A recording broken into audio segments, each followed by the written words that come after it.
Assalamualaikum warahmatullahi wabarakatuh. Bertemu lagi dengan Sekat Gaib. Kali ini kita akan membahas tentang ciri-ciri tempat usaha yang terkena gangguan jin. Mudah-mudahan video ini bisa bermanfaat untuk Anda semua. Jangan lupa tonton videonya sampai full ya, biar teman-teman semua bisa mendapatkan informasi yang sempurna ya. Alhamdulillah di sini sudah hadir Bang Gaib. Assalamualaikum Bang. Waalaikumsalam. Dan Bang Irfan. Alhamdulillah telah datang ke sini Bang Irfan. Iya. Sehat Bang Irfan? Alhamdulillah. Alhamdulillah ya. Kita akan membahas ciri-ciri tempat usaha yang terkena gangguan jin ya. Di sini video ini bukan untuk mengarahkan kita supaya berbuat seudon kepada orang lain ya. Cuman kita akan membahas ciri-ciri tempat usaha kita yang terkena gangguan jin. Untuk mengatasi permasalahannya, kita akan langsung bincang-bincang dengan Bang Gaib sebagai narasumber dan Bang Irfan juga. Langsung aja Bang ya. Begini Bang, mungkin adanya gangguan pada tempat usaha atau pada seseorang itu disebabkan oleh orang-orang yang dengki gitu ya, yang iri gitu kan, yang menyebabkan dia bersekutu dengan jin untuk mengerjai dalam tanda kutip ke tempat usaha yang dia iri gitu ya. Nah, dari pengalaman Bang Gaib sendiri, apa sih ciri-ciri tempat usaha yang terkena gangguan jin itu Bang? Bisa disebutkan satu persatu secara detail gitu Bang. Ya, assalamualaikum warahmatullahi wabarakatuh. Waalaikumsalam. Ya, secara batin saya ya pernah ada dulu si orang itu buka usaha ya. Bang, kenapa ini usaha saya selalu dilewati orang? Gak mampir. Tinggal mampir gitu. Sedangkan si usaha itu tempatnya dekat sama warga sekitar di situ. Tempat ramai gitu. Ramai ya gitu. Jadi seolah-olah itu tempat usahanya nggak kelihatan aja. Oh, kayak tutup aja. Iya, tutup aja. Gitu. Padahal tempat usahanya buka gitu. Buka. Ya. Sering sekali itu terjadi seperti itu. Sering. Jadi tempat usahanya buka, tapi dilihat sama orang-orang seolah-olah tutup. Tutup ya, seperti itu. Nah, itu merupakan salah satu ciri tempat usaha yang terkena guna-guna ya dari gangguan jin gitu ya. Iya, seperti itu. Terus apa lagi Bang? Terus kadang-kadang di tempat usaha bau bangke. Oh, bau bangke. Ya, bau bangke terus. Ya. Setiap harinya kan otomatis itu ada serangan-serangan jin itu. Gitu supaya hancur, supaya tempat usahanya bau aja gitu, nggak ke situ. Padahal sumber bau bangkainya nggak bisa ditemukan gitu. Iya, Cuman aroma baunya ada gitu. Ada ya, seperti itu. Iya. Berarti kalau di tempat usaha ada bau-bau gitu tuh harus diwaspadai juga. Iya. Ya. Gitu. Terus Kecuali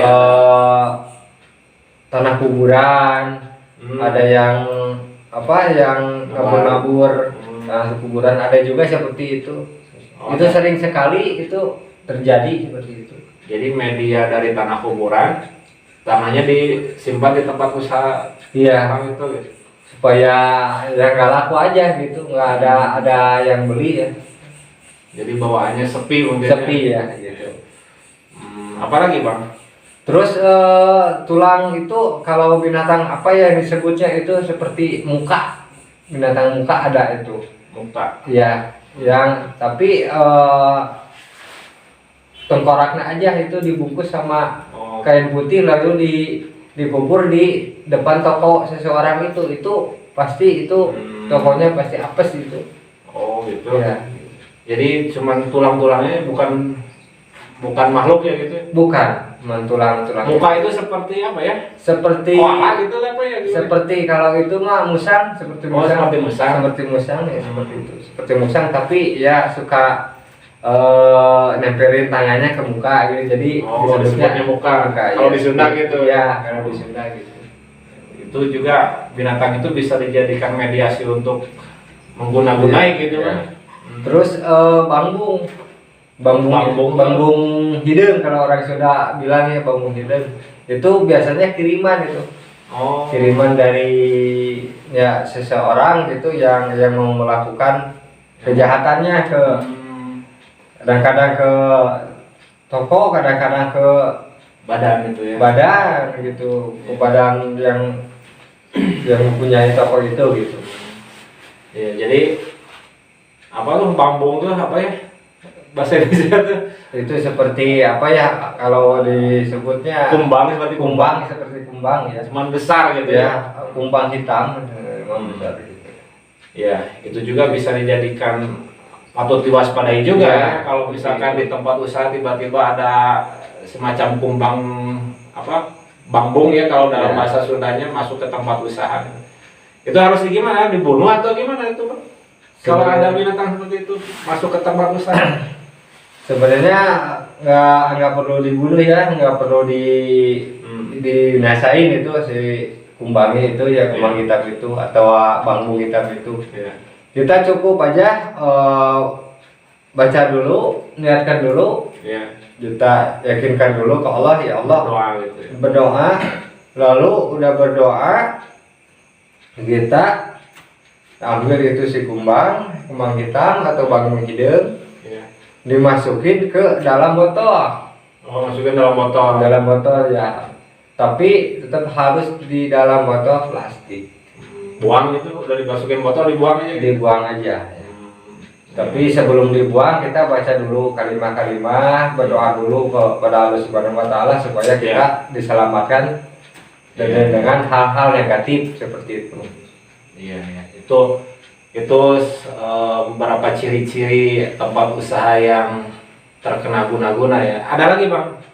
Ya seperti tanah kuburan misalnya. Kuburan. Itu suasananya jadi hening, seperti di kuburan aja. Seperti itu. Jadi aura kuburan yang hening, sepi gitu ya. Ya seperti itu. Terbawa ke tempat usaha gitu ya. Iya. Sebenarnya masih banyak lagi, Bang ya, ciri-ciri. Masih banyak yang pakai karena orang yang sirik itu Iya. pakai negatif itu. Hmm. Kadang-kadang dikirim jin ke tempat jualannya ada Iya. itu. Si jin itu ditukar sama media yang lain, apa ditukar sama ayam hitam, ayam itu kan kadang-kadang ada seperti itu lah terus ya. Itu orang-orang yang bersekutu dengan jin ya. Padahal ya apa? Kalau kita buat apa sih?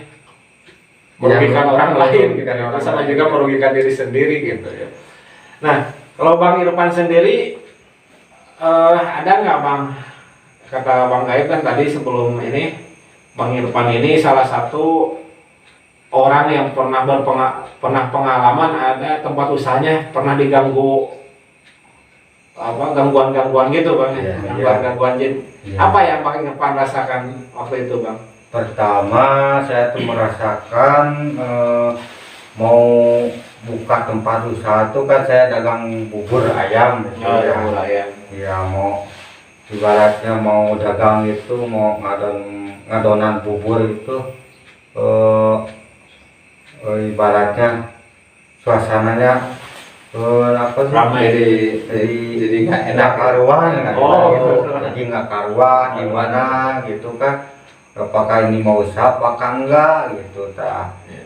Keduanya ada yang menabur ibaratnya Seperti tanah kuburan itu.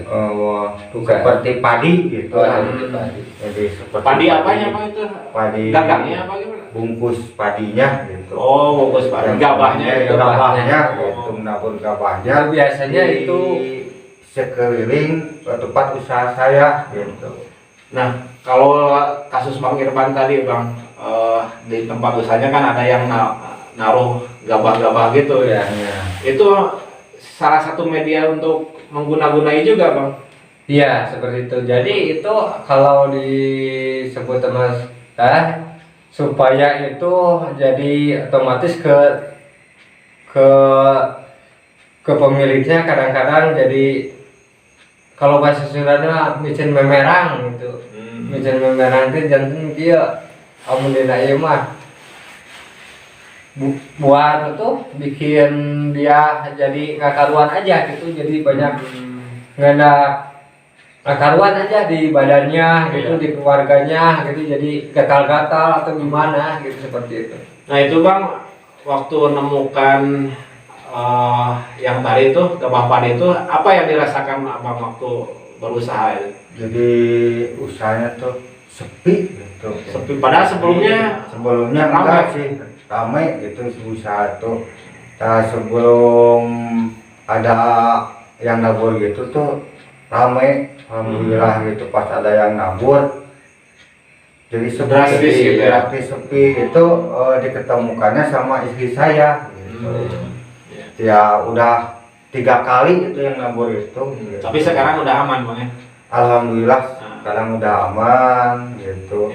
Tapi ada sih, masih ada gitu. yang penasaran Yang gitu. penasaran gitu. Masih suka datang lagi gitu, Dan coba lagi ya. coba lagi, tapi saya itikat saya gitu diikhlasin, terus ada hati saya, nurani saya, ada kata orang zaman dulu katanya pakai tabur sama garam katanya gitu ya. Saya ikuti sambil membaca doa kepada Allah Subhanahu wa Ta'ala, meminta ibarat rezeki saya dikembalikan lagi gitu, Dan disehatkan. Nah itu bang, waktu apa saran bang kait ke Bang Irfan waktu itu, waktu kejadian itu? Seharusnya ya seperti itu. Jadinya kalau di media ya, media di media itu kita siapkan dulu garam, air beras, air beras, terus baca kalimat doa ya. Buat mensterilkan energi negatif yang ada di sekitar tempat usaha itu ya gitu. Oh iya. Jadi itu pemirsa ya, ciri-ciri tempat usaha yang terkena gangguan jin ada banyak sebenarnya, tanda-tandanya ya. Nah kalau misalkan kita udah menemukan ciri-ciri yang sudah abang tadi sebutkan, nah solusi kita tuh gimana sih? Gimana cara menangkalnya gitu bang? Ya menangkalnya yang pertama ya, kita harus bertasbih kepada Allah Subhanahu wa Ta'ala. Kita berdoa, terus salat Nabi dikencangkan lagi, gitu. Terus doa ayat kursi, iya, doa nubuat, surat Anas, iya. Bebas bang, berapa kali? Minimal 101. Oh 101. 101 ya. Itu untuk menangkal gangguan itu ya. Tapi tetap kita ada medianya seperti tadi garam, air beras. Ya. Ntar air beras campurin sama garam ya. Udah itu kita baca kalimat lagi yang tadi yang disebut ya, ayat kursi, surat Anas, falah, kulhu, doa nubuat, sholawat itu ya. sholawat Nabi, dibacakan ke media yang tadi. Iya. Sudah itu bang? Sambil dibaca lagi sebelum air itu habis. Oh, ditabur gitu. Ditabur ya. Disterilkan lagi. Sambil tetap membaca doa tadi gitu. Doa. Ya itu bisa menetralisir dari gangguan jin bang ya? Iya. Soalnya kan kalau kita